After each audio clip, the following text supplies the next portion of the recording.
ছোটবেলা থেকে এই সহযোগিতা আপনারা জানেন। আমার নানা ছিল রঘুনন্দন চৌধুরী, একজন মুক্তিযোদ্ধা। আমার দাদা ছিল সেনাবাহিনী আর্মি অফিসার। আমি সেই পরিবার থেকে বেড়ে উঠেছি।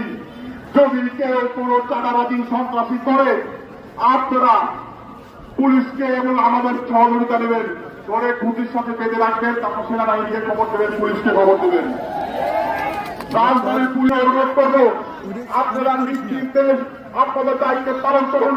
রাজবাড়ী জেলা ছাত্র দল আপনাদেরকে সহযোগিতা করবে সত্য ও ন্যায়ের পক্ষে প্রতিষ্ঠাতা হবে। সত্য প্রতিষ্ঠা করতে আমরা আপনাদের পাশে রয়েছি। রাজবাড়ী সেনাবাহিনী আপনাদের প্রতি উদাত্ত আহ্বান, আপনারা যারা আছেন আপনাদের মন মতো, আপনাদের স্বাধীন মতো আপনারা অ্যাকশন দিবেন। সন্ত্রাসী যে দলেরই হোক না কেন তাদের বিরুদ্ধে ব্যবস্থা নেবেন। আর আমরা তো রয়েছি ব্যবসায়ী ভাইদের পাশে, হিন্দু ভাইদের পাশে। কামার কুমোর জেলে আবার বিদ্যা বনিতা